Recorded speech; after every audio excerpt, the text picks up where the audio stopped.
base natural inclinations that are expressed. Is there anything to that notion? If I was a social media company, to be like, what, it's my fault that these kids are brats? I'm so glad that you bring this up because it's a very reasonable question to ask. What's different with these platforms now compared to what childhood has been like for generations, for many of us when we were growing up? Here's what's fundamentally different. The platforms have transformed childhood for kids. They have, when I was growing up, maybe I got bullied by, some kids in my class. Maybe if I did something dumb in school, maybe 30 kids in my class knew about it.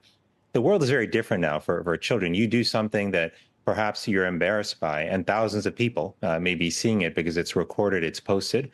The bullying and harassment can be 24/7. It is at a scale that is unprecedented.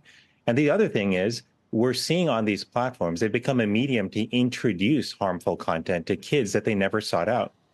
I've encountered so many parents and young people who themselves told me that they went through a difficult breakup and then found that the algorithm started feeding them content about taking their own life. In several cases, I've talked to parents whose children ultimately did take their own life after the algorithm fed them videos about not only suggesting suicide, but walking them through how they would actually take their own life. This was not happening at this scale when we were growing up. So what's happening right now is the equivalent of putting kids in cars with no safety features, putting them on roads with no speed limits, no traffic lights, no rules whatsoever, and saying, good luck.